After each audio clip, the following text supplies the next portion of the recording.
Since the beginning of the pandemic, at AREA, we are developing analysis, research, and policy advice on the economic consequence of the pandemic and the possible measures that can be put in place for a quick economic recovery. We are delighted to discuss with you to enrich our points of view. As we all know, the COVID-19 pandemic has severely affected East and Southeast Asian economies through disruption to the flow of goods and services in the region's global value chains and collapse in demand stemming from social distancing and lockdown measures. At the same time, the COVID-19 pandemic has triggered change in every economic and social aspects. Initiatives such as working from home using digital communication technology, the expansion and intensification of e-commerce, and a reduction of CO2 emissions, especially when mobility was restricted. Some of these changes are likely to modify the way we live and we work for a long time in the future.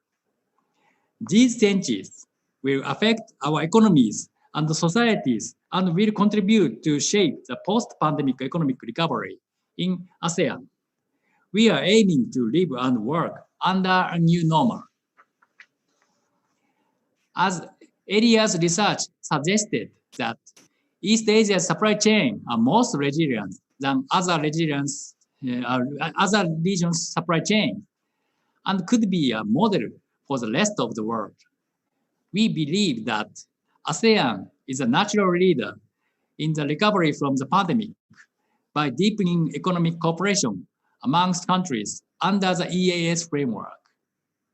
The ASEAN's economic and socio-cultural community is a natural platform as the need to cooperate with East Asian countries as dialogue partner is embedded in the community blueprint. It is important for ASEAN to have sustained connectivity within East and Southeast Asia to maintain the competitiveness of regional production network. There is also an urgent need for workable mechanism to facilitate public-private partnership, as many countries are still in recovery mode after a huge stimulus package during the pandemic. It is also suggested by AREA's research that ASEAN member states and dialogue partners need to strengthen economic integration by, first, sustaining their seamless connectivity. Second, further opening up the trade and investment regime. Third, addressing energy and climate change issues. And fourth, using more fourth industrial revolution technologies to accelerate the transition toward inclusive digital economies. Especially, digitalization and digital transformation is key for upgrading our supply chain network, and managing data flow is essential. For these reasons, we also have to consider to narrow the digital divide. Distinguished guests and ladies and gentlemen, enhancing economic cooperation and strengthening regional information sharing among our region is of great importance for us. Therefore, I look forward to discussion we are having today to compare initiatives in different countries and discuss opportunities for further economic integration within the ASEAN region and with the dialogue partners. Thank you very much.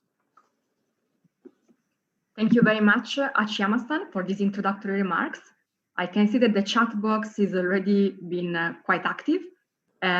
We will have a Q&A towards the end of this webinar, so feel free to ask your question and leave your comments in the chat box. We'll get back to that towards the end of the webinar, and we'll do our best to address as many questions as we can given the time. But now it's time to introduce the distinguished speakers that are with us today. It's really an honor to have them with us. Thank you so much to all of you for taking the time for discussing today with us. It is a privilege to have Mr. Adrian Cristobal, former Secretary of the Department of Trade and Industry and Chairman of the Board of Investments of the Philippines. He's now the Vice Chairman of Steel Asia Manufacturing Corporation, and he's the Director of the Board of the Federation of the Philippine Industries. And currently, he's chairing the governing board of AREA. Mr. Cristobal obtained his Juris Doctor of Laws from the Ateneo de Manila University School of Law in the Philippines, and his Bachelor of Arts in Political Science from the University of California at Berkeley. And also he completed the Master Program on Strategic Business Economics at the University of Asia and the Pacific in the Philippines. Thank you very much, Mr. Cristobal, for being with us. It's also a privilege to have with us Dr. Tran Thi Hong Min, currently the President of the Central Institute for Economic Management, Minister of Planning and Investments of Vietnam. She was previously the Director General of the Business Registration Agency and the Director General of the National Center for Socioeconomic Information and Forecast, both under the Ministry of Planning and Investment. Dr. Tran has extensive knowledge and she conducted research on topics such as market economy reforms and economic integration of Vietnam. And she's currently advising the government of Vietnam and the Ministry of Planning and Investment about the COVID-19 economic recovery plan and related measures to attract FDIs. Dr. Tran has a master's degree on international economics and trade from Flinders University, Australia, and a PhD degree on world economy and international economic relations from the Vietnam Academy of Social Sciences. Thank you very much, Dr. Tran. It's also a great privilege to have with us Ambassador Barry Desker, who is the Distinguished Fellow at the Rajaratnam School of International Studies, Nanyang Technological University in Singapore. He's a member of the Presidential Council for Minority Rights and a member of the Board of Directors of the Lee Kuan Yew Exchange Fellowship. He was the chair of the ASEAN Intergovernmental Commission on Human Rights in 2018, and previously, from 2000 to 2014, he was the director of the Institute of Defense and Strategic Studies. He was also the chief executive officer of the Singapore Trade Development Board from 1994 to 2000, and Singapore's ambassador to Indonesia from 1986 to 1993. Ambassador Desker was educated at the University of Singapore, University of London, and Cornell University, and he was awarded a honorary Doctor of Letters by the University of Warwick in 2012 and Doctor of Laws by the University of Exeter in 2013. Thank you very much, Ambassador Desker. And also our colleague from AREA, Dr. Lily Yang Ing, who is a lead advisor and senior economist at AREA.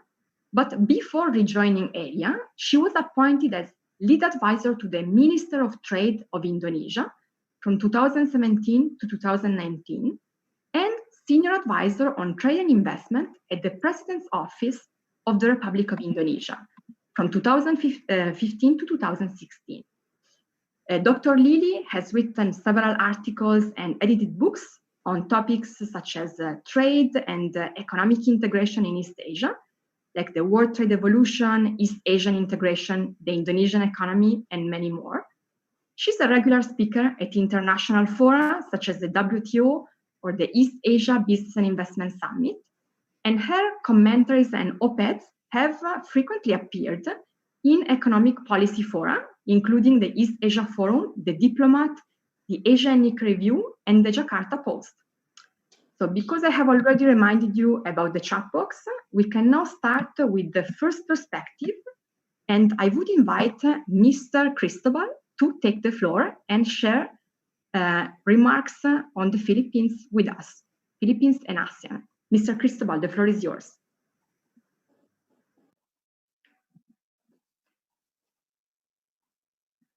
Mr. Cristobal, please unmute yourself.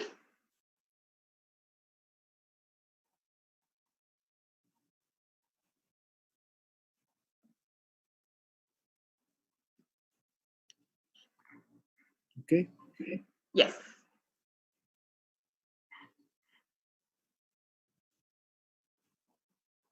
Yeah. Well, good day to everyone, and warm greeting our distinguished panel of speakers. It's quite a privilege to be sharing the panel with you. The, the turn of events at the start of the second decade of the 21st century is a brutal reminder, I guess, for all of us of how fragile things can be. This global pandemic is also uh, deeply humbling for individuals as well as nations. At least for a decade before COVID-19, ASEAN was touted as the fastest growing region in the world. It was the darling of emerging markets and a model for regional economic integration. Like other member states of ASEAN, the Philippines used that to attract foreign investments. We said that the Philippines was one of the fastest growing economies in the fastest growing region in the world. Then suddenly, overnight, we are faced with a crisis like no other. No country, as you know, as everybody knows, has been spared from this disastrous effects of this global pandemic, though a handful have exceptionally done well in managing this crisis. For the Philippines, the social, economic, and political impact of COVID-19 will be felt for a long time. But for now, or the next 15 minutes, I would like to present and discuss the impact of COVID-19 on the Philippine economy. Now, two developments in the past 2 weeks in the Philippines are significant. I think they reveal the reality of the situation in the country after over 4 months of quarantine restrictions or some variant of a lockdown, which started on March 15th. First was the desperate plea of the country's health workers for the national government's intervention to stop the public health care system from breaking down. The country's health workers made an open plea for some breathing space, for a timeout, and for Mega Manila to revert to a strict lockdown. They wrote a letter to the Secretary of Health and to the chief implementer of the national task force created to address this virus. After 2 months of easing restrictions in the National Capital Region or Metro Manila and in the island of Luzon, where the infections are highest, the country's health workers were exhausted, burned out from working under difficult conditions, suffering from stress and anxiety. Hundreds have been infected by the virus, and many were giving up and resigning. So their plea was just to be given some breathing space. As of yesterday, or August 11, these are the official government figures on COVID 19. The total number of cases are at 139,538, the highest now in our region. There are total number of new cases for yesterday was 2,987, and the total number of deaths is at 2,312, 19 reported yesterday. Now, the second significant event was the release of the economic indicators for the second quarter of 2020. And as you can see from the graph, the second quarter data showed the GDP dropped by 16.5%. That's the lowest the Philippine economy has experienced in decades. Perhaps the timing of the announcement was also relevant. It was almost at the same time as the plea of the health workers for a timeout. After at least 3 years of successive growth averaging 6.5 or 6.7%, and even more than 3 years of that kind of growth, we see the sudden drop of the GDP. On the demand side, household consumption and investment both declined. For household consumption, as you can see from the table, it's a drop at negative 15.5%. Investments declined by 53.5%. And our trade figures also show exports going down at negative 37 and imports at negative 40. Government consumption, however, grew by 22%, which was reflective of the increased spending to support the people and the healthcare system. On the supply side, agriculture was the only sector that grew by 1.6%. And you can see industry suffering a decline of 22.9%, and within industry, manufacturing took a heavy blow of 21.3%. And even services went down by about 15.8%. Even the remittances of our overseas foreign workers took a hit of recovery towards the end of June, though at a slower pace than what was anticipated. Nevertheless, there were some hopeful signs. In the manufacturing sector, for instance, the volume of production index showed a slower annual decline of 22.5%, coming from a 31.2 decrease in May and further in April, about 41%. And overall, manufacturing capacity reached 73% in June from April's 70%. We also saw some initial signs of recovery, even in exports, where the negative trajectory eased in June with a slower decline of about 19.9% from a 35.3% contraction. And we see the same signs with the imports. But now with another strict lockdown in effect, in response to the plea of the country's health workers, this pace of recovery will have to be pushed back further. Now, the government responded to the effects of the virus on the economy since April this year. And I'm using government slides this time. A total of 655 billion pesos have been allocated for emergency support for the poor and vulnerable groups, as well as for the healthcare system. These were the measures taken to provide the safety nets for about 18 million low-income households and 3.1 million workers. Now, the Philippine Congress, as well as the executive, are proposing additional financial assistance and stimulus packages to bring the economy towards recovery. The House of the Representatives of the Philippine Congress has proposed a package worth about 1.3 trillion pesos. And this was proposed when the second quarter figures had not been released yet. Now, over 90% of the members of the lower house have expressed support for this package, and so does the country's business sector. One of the leaders of the country's business sectors has claimed that now is the sunny day that decades of fiscal prudence has prepared us for. But the executive has rejected these proposals,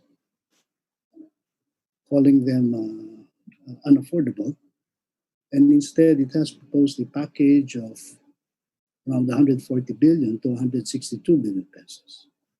The government's economic team puts emphasis on the need for quote unquote, a fiscal stamina, and that the country must also conserve resources for the succeeding rounds of this fight, unquote.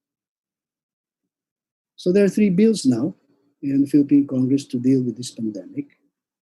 The Bayanihan Act 2 is a follow-through emergency law that would contain the stimulus package. The 2021 budget of about 4.5 trillion pesos. And of course, there is still the infrastructure program, Bill, and a piece of legislation on tax reform that will reduce corporate income tax from 30 to 25% of incentives. Now, from the Philippine experience, there is no doubt that the first 2-3 months of hard lockdown saved a lot of lives and bought some time to prevent the healthcare system from breaking down or being overwhelmed. It also bought some time to build up the capacity of the healthcare system to test, trace, and treat the infected.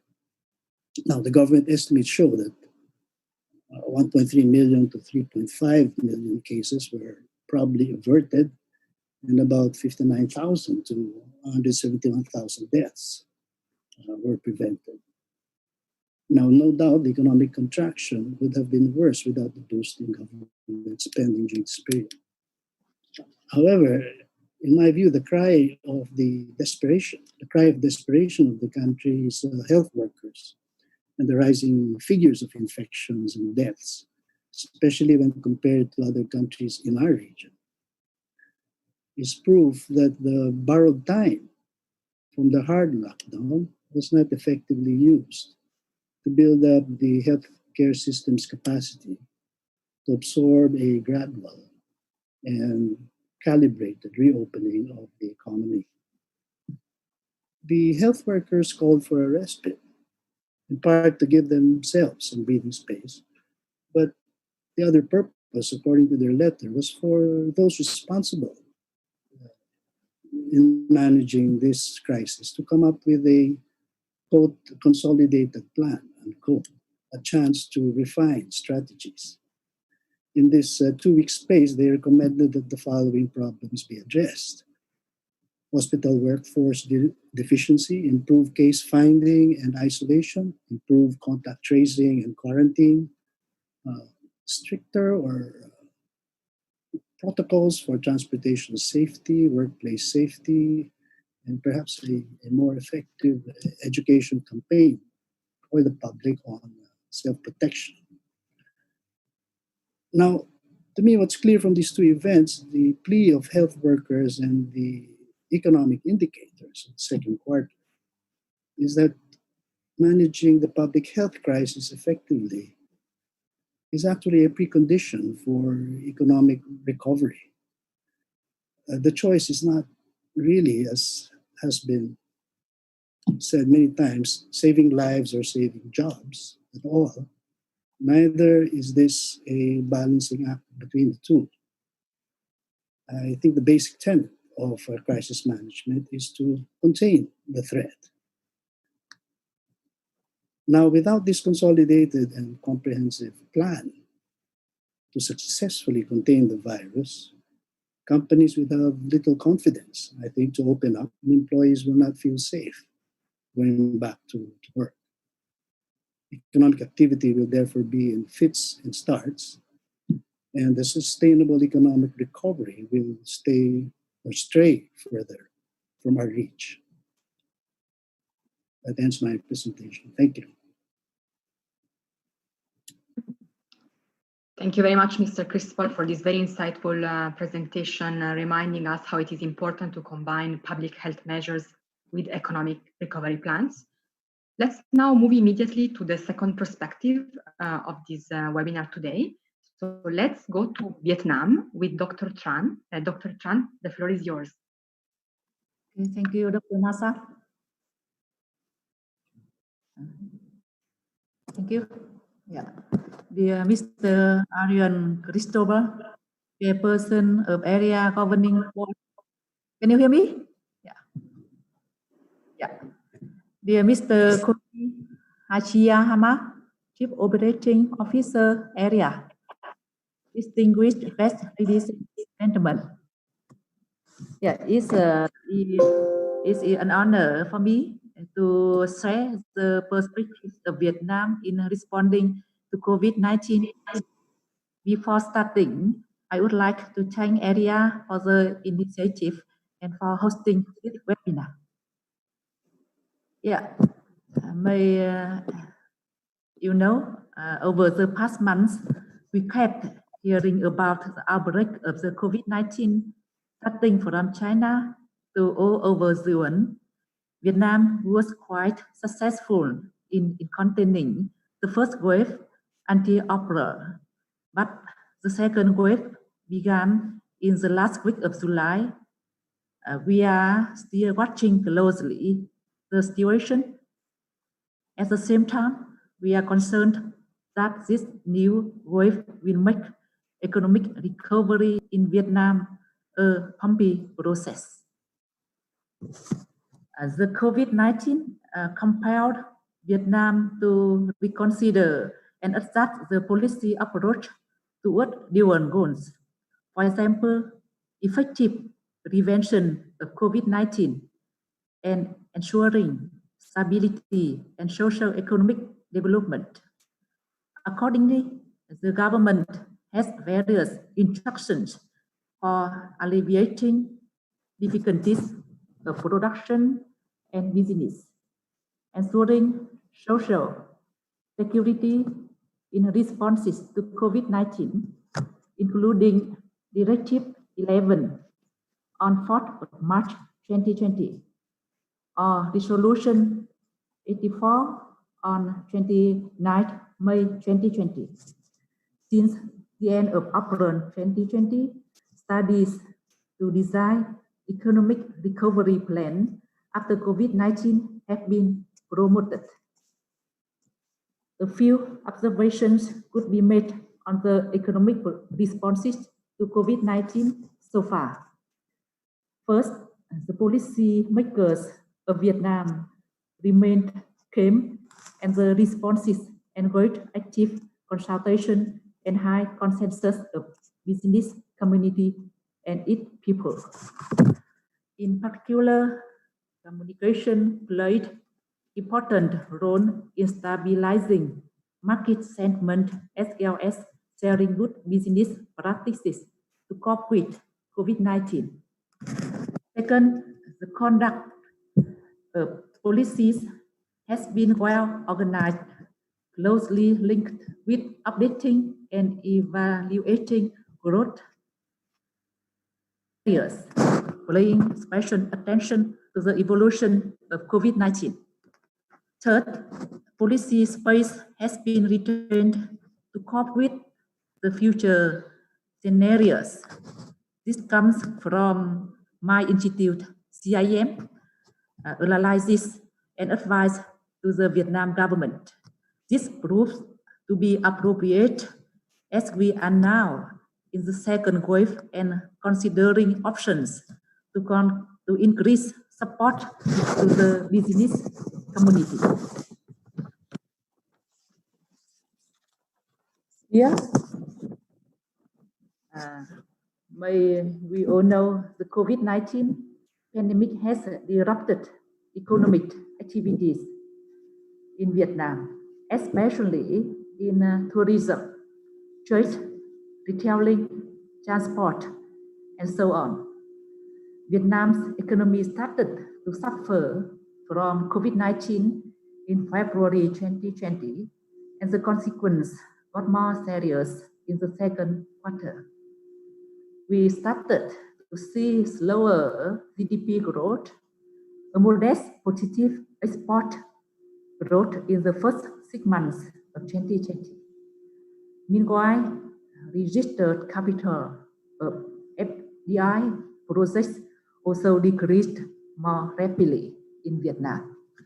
However, the statistics so far fail to fully capture the impacts of the COVID-19 pandemic. It is because the months so far were still too short for full realization of impacts. At the same time, some support measures in terms of interest rate reduction, deferral of tax payment reduced difficulties for the businesses. From our analysis, Vietnam may have some new opportunities in the new normal context. First, the COVID-19 accelerates partnership of the global supply chains, accompanied by the inflows of FDI for various countries, including Vietnam. Relatively effective responses during the COVID-19 strengthened the confidence of foreign investors in Vietnam's business environment.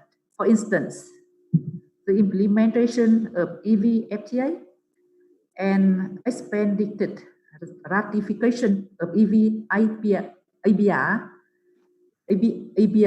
by EU members may benefit EU investors who are considering moving investment out of China to Vietnam. Second, the COVID-19 pandemic further induces innovation, development of digital economy and new economic models in Vietnam. We already saw high potential of digital economy in previous years. The disruption of some economic activities based on traditional platforms urged Vietnamese agencies and enterprises to be more active in applying digital platforms in management, production, and business. The third, more opportunities are open for Vietnam to enhance its role in promoting regional cooperation and bilateral and multilateral relations in fighting against COVID-19. COVID diplomacy was strengthened in both bilateral and multilateral framework with key partners. It is very important as Vietnam now is the chair of ASEAN 2020 and non-permanent member of the UN Security Council. But we do face ample challenges as many countries. First, the evolvement of the pandemic remains unpredictable, in particular in major economies and key trade investment partners of Vietnam. The challenges be further intensified given high openness of Vietnam with significant dependence on exports, imports, and tourism. Second, Vietnam may have difficulty in screening FDI projects. Without improved capacity in this aspect, the shift of global supply chains may make Vietnam become the destination of no-touch and environmentally unfriendly manufacturing establishments.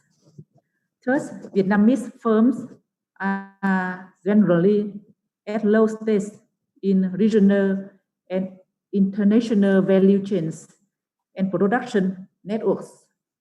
From a recent survey by the General Statistics Office of Vietnam, our SMEs suffer from the difficulties in accessing inputs and outputs markets. If this situation continues for long, then a large number of enterprises may go bankrupt. Finally, I want to emphasize that the confrontation between the US and China and strategic gatherings in the region and worldwide become increasingly complicated and unpredictable. This may create pressure of choosing side at certain times in certain key areas. For example, technology, medical supplies, supply chains, and so on. In the road ahead, Vietnam in several directions. I would like to show to you. The first, we will continue to restructure our economy, aiming to improve both competitiveness and resilience. In response to the COVID-19, we will aim to diversity the economic structure, especially in the service sector.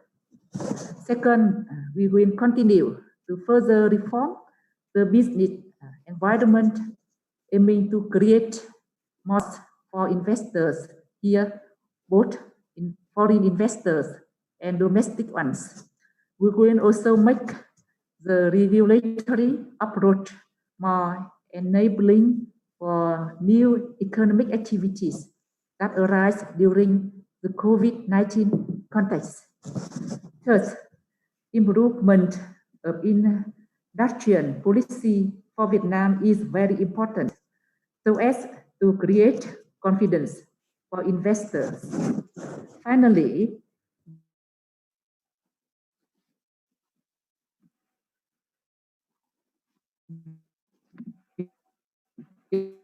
Vietnam will continue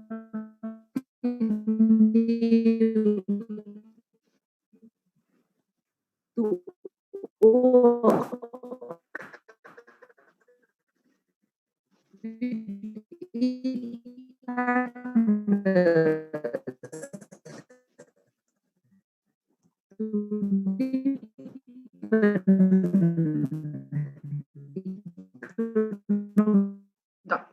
economic integration.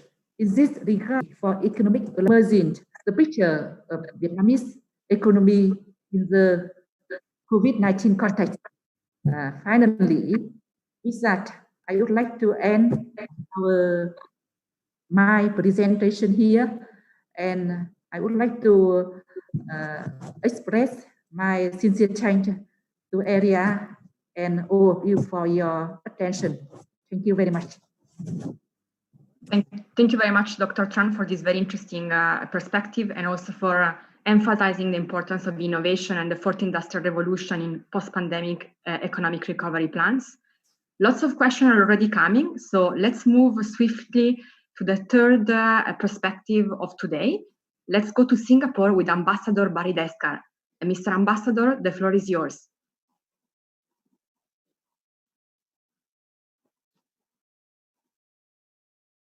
Ambassador Deskar, please unmute yourself. Can you hear me now? Yes. Yes. I thought I'd begin by making a point which was amongst the closing observations by Dr. Tran. She highlighted the changes in the global geopolitical environment. And I think that it is important that we pay attention to this issue. This environment allowed Singapore to prosper over the past 50 years. However, as competition and tension between the major powers, particularly the United States and China, permeates not just politics, but also technology, trade, and security, there will be an effect on us in Southeast Asia, including Singapore. A second area that I wanted to highlight is that as a result of COVID-19, global companies are reorganizing their production and supply chains. They are reviewing the need for regional headquarters. They're even making decisions on shifting their factories. Many are moving from a focus on efficiency and just-in-time manufacturing with distributed manufacturing in East Asia to looking at issues such as resilience or just in case. So what we are more likely to see over the decade ahead is that for some manufacturers, this would probably mean a China plus one strategy with an active focus on ASEAN. And so the message that I get is that there could be some positive impacts as a consequence of COVID-19, but it won't be an immediate consequence of developments which are now occurring, but will occur at the end of the crisis. At the same time, some new investments which may come Singapore's way may also perhaps be a result from a situation where there may also be a move to other countries. Singapore may not be as attractive in some sectors as it once was. This requires, therefore, an ability to adapt, to change, to meet the new environment which is emerging. We're also having, thirdly, a situation where jobs have changed. There is increasingly remote work, which could be done from other countries. This means that jobs which were done in Singapore, or for that matter, in other countries in ASEAN, could migrate elsewhere. Policymakers need to begin to think about such issues, particularly as those most likely to be affected would be professionals, managers, executives, and technicians whose jobs could be done virtually or through artificial intelligence or automation. Fourthly, for the immediate future, the next 2 to 3 years, the shrinking economic pie will produce more social fractures between those who have more and those who have less. As we can see, the workers in essential jobs as a result of COVID-19 are often those who have received the least from their own societies. It could also mean increased conflicts between foreigners in our countries and locals, as well as between citizens and those who are temporary migrants. Even as there are these calls for more protectionism, greater redistribution, it will be important that we recognize that we cannot live in isolation. We are not islands separated from the world. What happens elsewhere will have an impact on us, the countries in ASEAN. I thought that I'd like to introduce these 4 points before coming to a more specific discussion of Singapore. The policy outlook for Singapore is negative for the immediate future. The latest assessment is that the GDP of Singapore will be declined by between 5 to 7% this year, a reversal of the pre-COVID forecast of 0.6% growth, which was already modest due to the ongoing US-China trade tensions, as well as global economic uncertainties. In the second quarter, there was a 13.2% contraction versus a 12.6% contraction which was forecast. We are heading into the worst recession in Singapore over the past 55 years. We have never faced such a situation since independence in 1965. Certain sectors have been badly affected, including wholesale and retail trade, the hospitality sector, food and beverage services, as well as private consumption, as consumers scale back on non-essential goods and services. We have seen a collapse of the aviation services sector as well as tourism. However, there are sectors with improved revised growth forecasts. Manufacturing is expected to grow by 2.2%, while the finance and insurance sector will grow by about 3%. Jobs in these sectors will be more secure than in other sectors. In manufacturing, the performance has been particularly well in the pharmaceuticals and electronics sectors. This has resulted in a forecast for the year of non-oil exports growing by between 3 to 5% this year. Let me now turn to the question of Singapore's recovery plans and related measures. The Singapore government has rolled out a total of 4 stimulus packages, totaling almost $100 billion. These packages are primarily fiscal policies aimed at saving jobs and companies, as well as putting income and money in the hands of Singaporeans to tide them over. Unlike the US and EU, which have been funding similar economic stimulus packages through debt instruments, such as government-issued bonds, Singapore has chosen to draw down on its national reserves. This gives the Singapore government greater flexibility on future spending and budgets without the pressure of debt servicing and interest payments.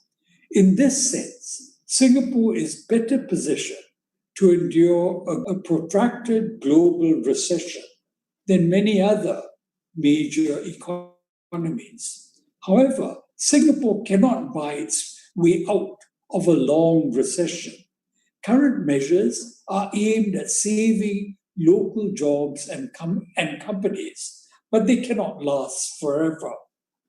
Currently, the government plans to end wage support schemes in October this year. This may trigger a full-blown recession if companies are unable to keep workers on the payroll. However, with each crisis comes an opportunity. The COVID-19 pandemic has given Singapore an opportunity to restructure economically and socially. These are important considerations for Singapore's long-term future.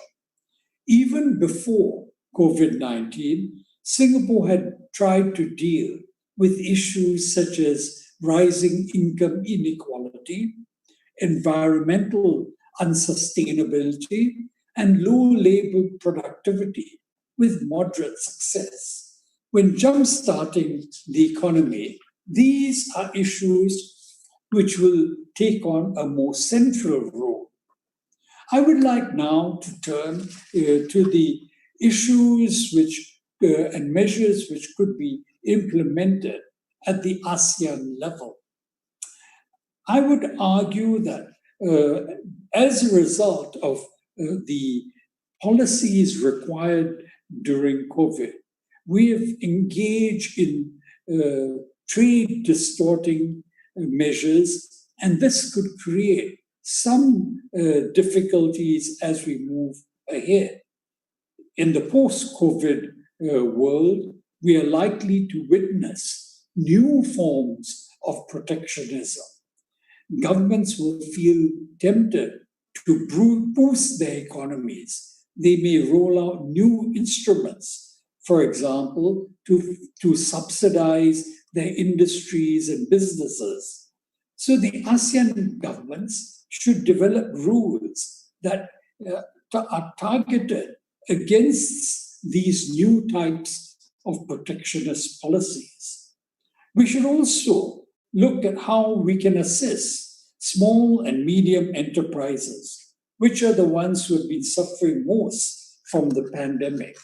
One way of doing so is to see how they can be plugged into the global economy via digital platforms to enable them to reach more suppliers and markets. What ASEAN can do is speed up the implementation of rules that would facilitate the global economy.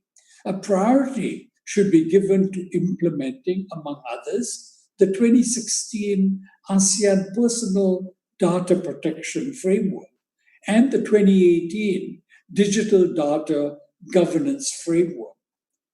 Beyond that, we should look at how we could work with countries beyond ASEAN. ASEAN needs to move ahead on RCEP. We should sign and ratify RCEP. There is no need to wait for India to join. RCEP has many good rules: mutual recognition agreements, customs procedures, investment facilitation, which will enable ASEAN to bounce back from the current crisis. We should also look at how the ASEAN +3 financial cooperation process, such in what is often known as the Chiang Mai Initiative Multilateralization, CMIN. We should see how this could help us, the ASEAN states, lessen the effect of potential capital flight as it